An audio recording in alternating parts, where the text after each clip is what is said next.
Okay, we did connect. We've been having a little problem with our computer, and I'm not smart enough to correct it.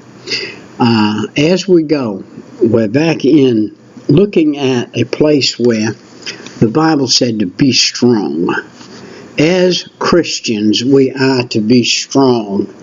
Our problem is in America that we haven't listened to those of the past. We didn't listen to the Jack Wurzens when he was telling us when I was a boy, look, wake up. The time is at hand for Christians to get involved in the legislature, get involved in the White House, get involved in the city halls, for Christians to get involved to keep those who are non-Christian from being a majority and taking over, but we didn't do it. Back in the John Welch times, there was time, and all of these guys have said to take upon, in the Welch revivals. John Wesley, back at the great movement of Methodists, their original people, he said, be expedient, get in, watch, be watchmen for the United States of America. Old Tom Malone, he preached, thundered a message, be faithful, watch. And John R. Rice, I remember him. We have let the opposite side of Christianity start ruling our country, and a Christian doesn't hardly stand a chance to even get in anymore, because you're squeezed out. You're like the bottom or the top end of a pear, right where the stem comes out. There's no way to get in anymore. And Billy Graham preached this for years. Billy Graham warned us. He's got book after book. We need people who are godly in the White House. We need people who are in the legislature, but we haven't done it. So let's look at back over in Joshua, all the way back in the book of Joshua in the Old Testament, where God's people rejected God's commandments. And because of it, where did they end up? They end up with people putting babies in the arms of Molech. That was a metal god with a fire under it, with his arms stretched out and his hands, they were red hot. And people took their babies and put them in the hands of Molech. The United States of America have took their babies and put them in the hands of the abortionists. The Molechs of this world today are the abortionists. Let not abortionist think that he's going to end up in heaven, because he's going to be sadly surprised when he ends up in the hottest part of hell, burning hotter than the average for every baby that he has aborted. Every baby that he has killed. I don't know how they can live with themselves. I would think right now that they would be completely beside themselves with anguish for all of the babies they've aborted. The Bible said that people will harden their heart in the last days. And they have hardened their hearts. I feel bad for those people who work in hospitals and places like that, who are Christians, who are subject to seeing that, or maybe even happen to help in it. I would quit the second my job was and that the first second that they wanted me to assist in that, I would quit my job. I would find another thing. If I had to go sweep streets in downtown some big city, whatever I had to do, anything but be involved in taking the life of an unborn baby. I've got some horrendous stuff that I have studied this week, that I have read about back before the abortionist was allowed to go ahead and kill the babies in the mother's womb and then pull them out a piece at a time. So they were taking out dead tissue and not live tissue. I read a story where there was a baby, and he was, they felt like that he had something wrong with him, So they couldn't do anything. They couldn't kill him outright. So they locked him in a room, and it took him 6 days of crying before he died of starvation. And legally, they did not convict those people because they did not kill the baby. They allowed him to die of starvation. I'm telling you, I would not want to stand before God and have any of these things put on me when I get cast into hell. Now, I'm not going to get cast in hell. I'm going to get cast into heaven. I'm going to proceed into heaven. But those that get cast into hell, the Bible said there is a hotter place for those who are double wicked.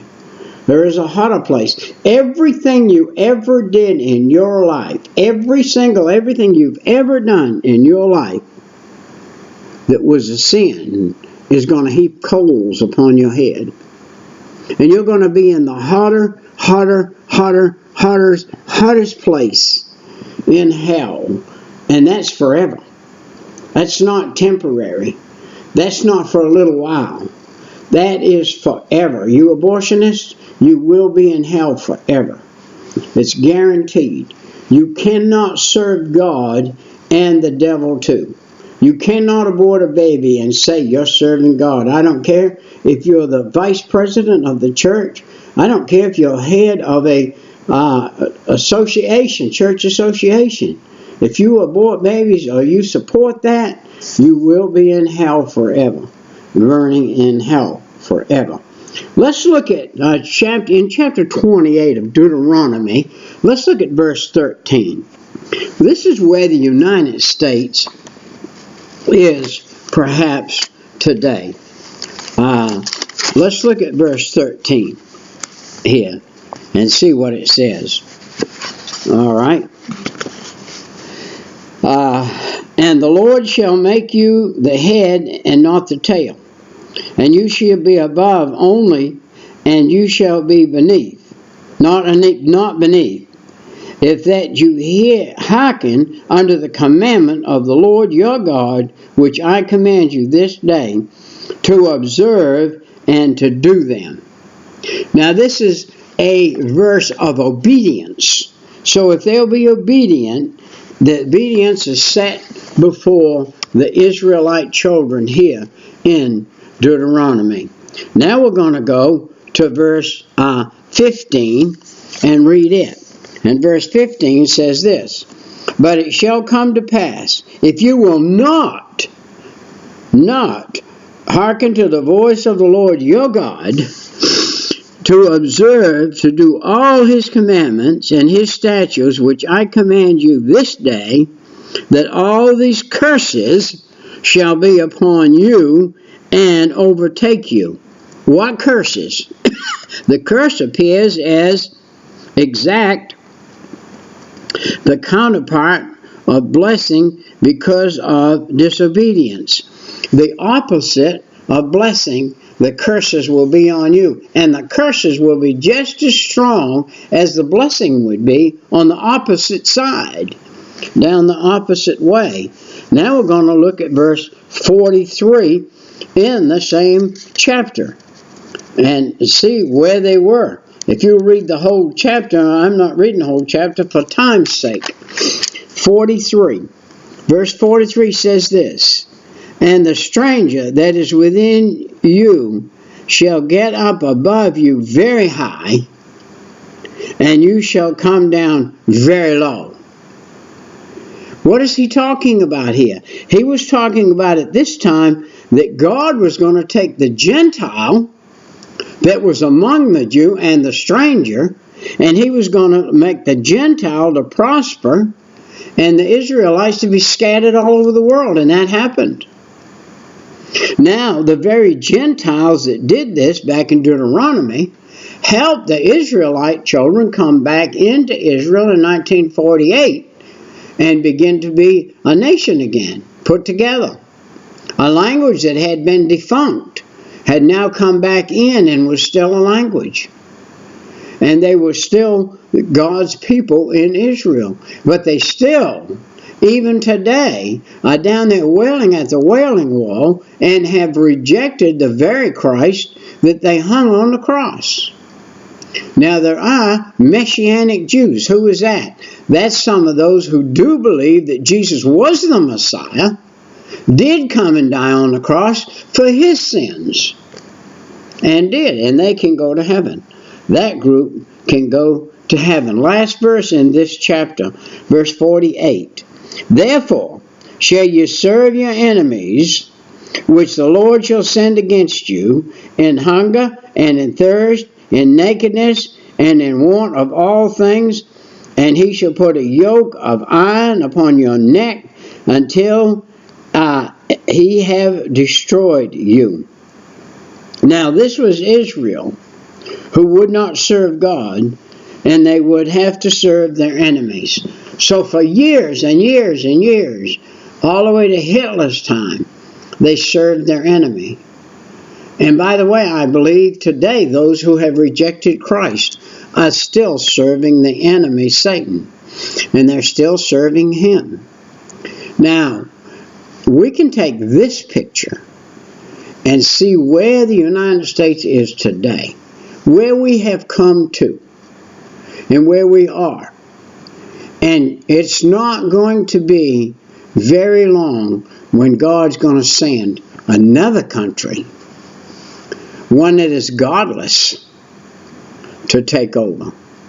And this country, if they don't want to serve the God of heaven now, I tell you what the God of heaven can do. He can come down and give them a taskmaster that they sure do, they will wish they had served the Lord God of Israel. Let's go to 1 Chronicles 12 and 32. 1 Chronicles chapter 12 and verse 32. And see what that says. And of the children of Issachar, which were men who had understanding of the times to know what Israel ought to do, the heads of them were 200, and all their brethren were at their command.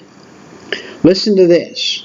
If we will follow the Holy Spirit, even down as many as 200, we could turn around some areas in the United States. And they wanted everyone to know that they had come to make David king. They were not ashamed. And that was up in 31. Understanding the time, only those who truly follow the Lord will know what the church ought to do. There's only one thing we can do. We can pray for mercy. We could pray for mercy. We would maybe, physically speaking, we would be better off if we were in a church that everybody was shouting and we all went to heaven. Because every day that passes in the United States of America is a day closer to coming under the bondage of another country. Oh, we think we have it, man. We think everything we have is going to do it. We're going to self-instruct. We're going to implode, not explode. We're going to implode from within our government. Our government is so at its wits' end and at odds with each other. And you got to remember this, they kicked God out. They want to take, and would if they thought they could get away with it, they were taking God we trust off from the dollar bill and put whatever presidents in and say that's who we trust in. And you can't trust in mankind. Mankind is a finite being. He's not like God. He's not infinite. And God is infinite. God knows it all. All right, today Christians are being shocked and alarmed by legislation.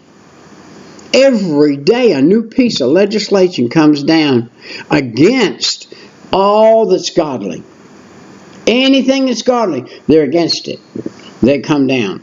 The court decisions, the public policies, which are openly, everything is agnostic. That means it's anti-God. It's anti-God. and it's agnostic. The biblical morals have left the White House. The values of informed Christians that at one time was in the White House is no longer there. They won't allow it. They took the Ten Commandments out of the White House. Took the Ten Commandments off the wall. So we can't have that in here. It's moral. We don't want any morality in here. All we want in our White House is immorality from one end to the other. We don't want anything that's godly, anything that's Christian. We don't want anything that's good on the godly side. All we want is anti-God in our White House. And they've got it. They're doing it. They're working it. However, it is absolutely vital that the wise scriptural steps be taken.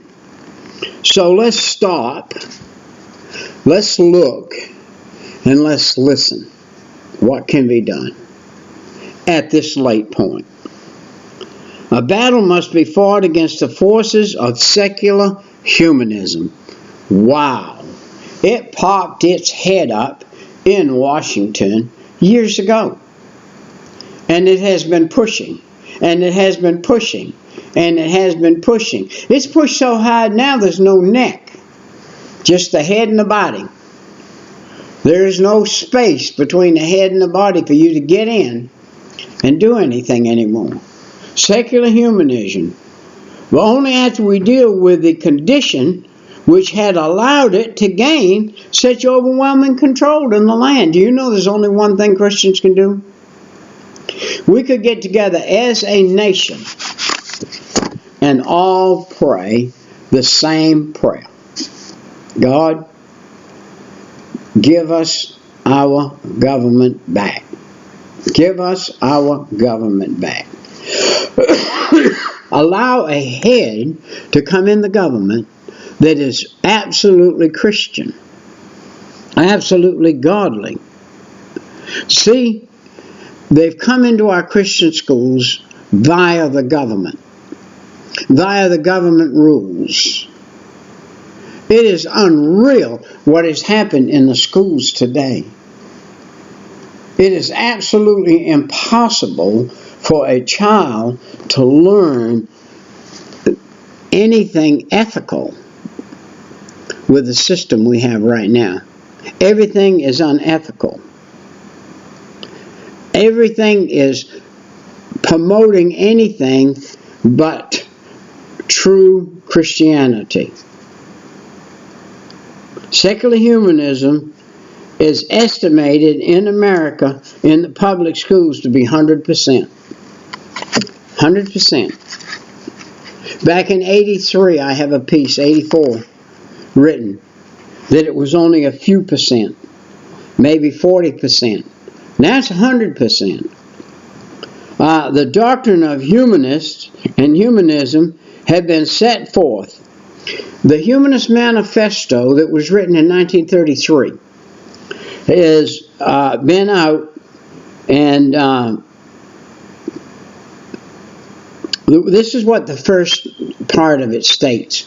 When I came to Faith Baptist Church in 1983, Brother Charles Chapman, I remember when he came. He was a brand new preacher, and he came there, and we elected him in. He got elected in, and he doesn't think I was part of that, but I was on the outside. And I was never not part of that when it became that. I just was off doing missionary work. I was down helping another guy build another church, and I helped another fellow get a church going. Then I came back over there to faith. And so I was part of it in a big sense of the word. So anyway, Brother Charles had the manifesto that was written in 33. And he pushed that. And he talked about it. And he was good at it. But we, the church people, did not grab a hold and really cling to it and follow as we should have and try to get it put away so that it didn't come where it is now. these humanists, it's bad to use this word, religiously push their agenda all around the universe. And they regard themselves as self-existing, not created.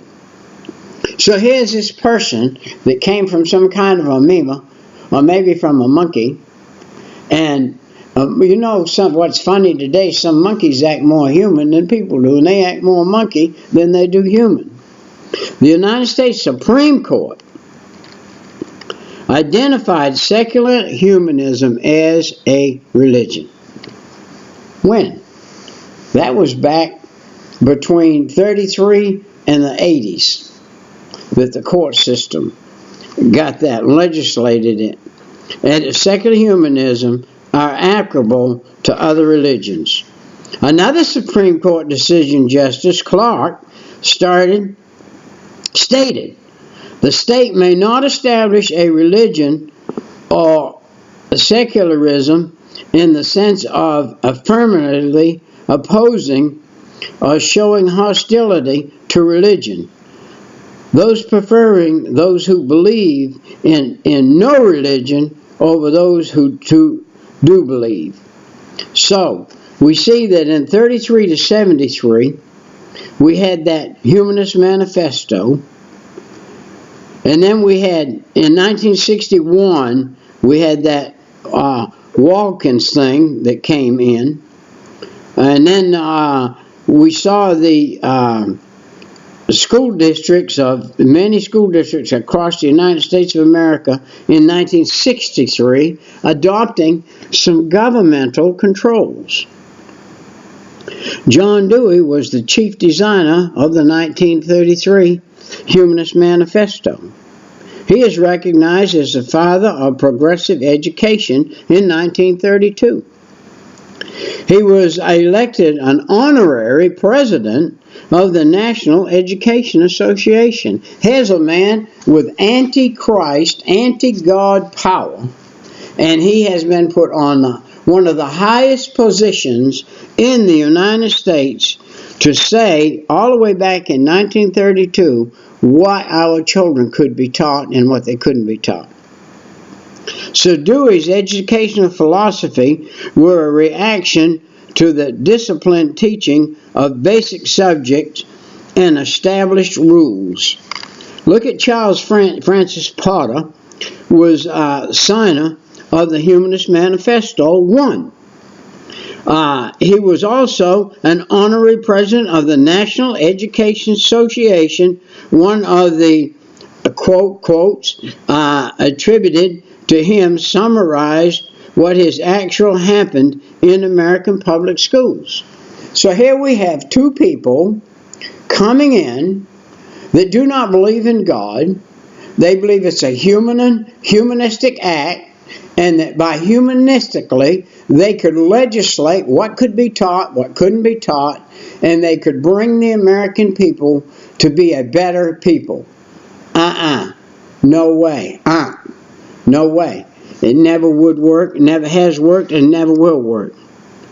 Education is thus the most powerful ally of humanism. And every American public school is a school of humanism. The bulk of our teachers are humanists today. They do not teach God. They do not want a sign in their room above their board, if they even have a board anymore, or whatever they have. They do not have a sign up there that says, "In God we trust," because they don't trust in God anymore. They trust in human ability. And God's saying right now to America, okay, that's fine. I tell you what I'm going to do. I'm going to let you humanists have the place. I'm going to let you go to the end of humanism and see if you don't end up as a monkey swinging in a tree. You're going to go backwards, not forwards. National education is therefore impossible. And the way they're doing it right now is impossible. Teaching knowledge without God in the religion of humanism is anti-God, and if it's anti-God, it won't work. It will not work. America, ever since I can remember, they started dumbing down America. The United States government started dumbing down America. They started dumbing it down. I remember when I was a young man in the state of Maine. Maine people are people who obey the law. They are law-abiding citizens. If the law says don't do it, they won't do it. They believe if there's a law that says don't do it, they won't do it. If they made a law in the state of Maine, you can't go outdoors the whole month of February, nobody go outdoors. Those people follow the law. I know, I'm from Maine. There are law-abiding citizens, and there are those that, like I was, they didn't pay any attention to it before I got saved. But my sister-in-law in Maine, she's scared to go out the door because of what the government says. And she's scared to do anything. She would rather send in twice as much as she owes in taxes to make sure she's covered than to evade one penny. The flood of humanist philosophy in the school textbooks. Now, there's a possibility some of the textbooks that they burned last year or took out and threw on the dump were good that they did. Freely attempted by the humanists themselves. They admit it, that they themselves are the ones that wrote them books. The following quote is from the January-February 1976 issue of that humanist magazine that I was talking about.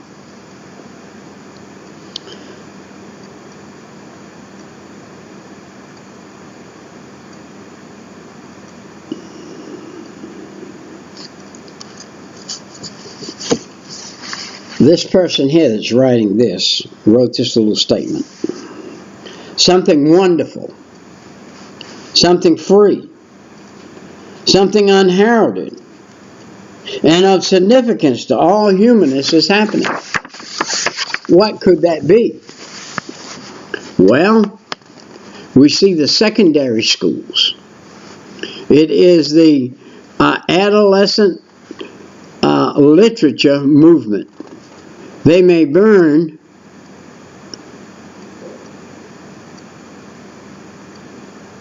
some things and get away with it. They may ban a number of books.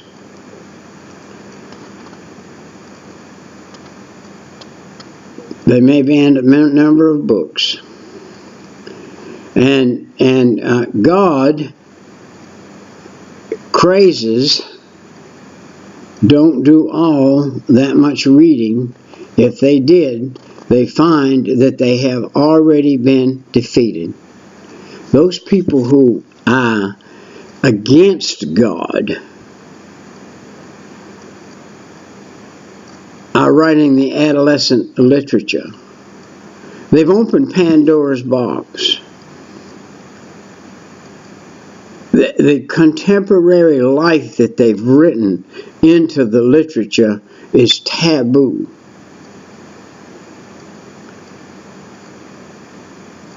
Wow. Young people serve humanistic functions from what they learn and don't realize that's what they're doing until they get to a certain age. And then they're faced with meeting God. If they don't meet God at a young age, they have no protection. So they get fed all of this garbage. Courts have ruled that it's illegal to display the Ten Commandments in the classroom of a public school. That was in 1983 that started. 1984, they started riding that horse. And they finally made it work. When? In the 90s, they made it work. In a recent decision in the Supreme Court, upheld a lower court ruling that is unconstitutional for students to meet before and after school and read the Bible. This is on school property. They cannot meet before or after school on school property. It is unconstitutional to read the Bible. They have taken the Bible out of the school. My young grandson went to college. He was going to go to a college. He looked into it. It looked pretty good.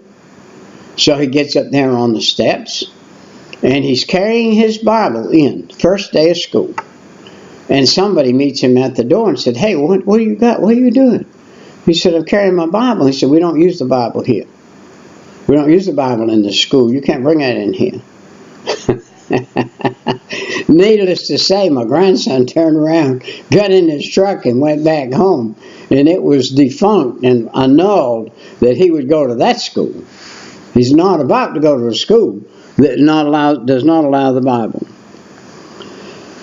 Our sociology textbooks explain that their expectation are almost moral laws, depending on the situation. What is wrong in what instance may be right in another.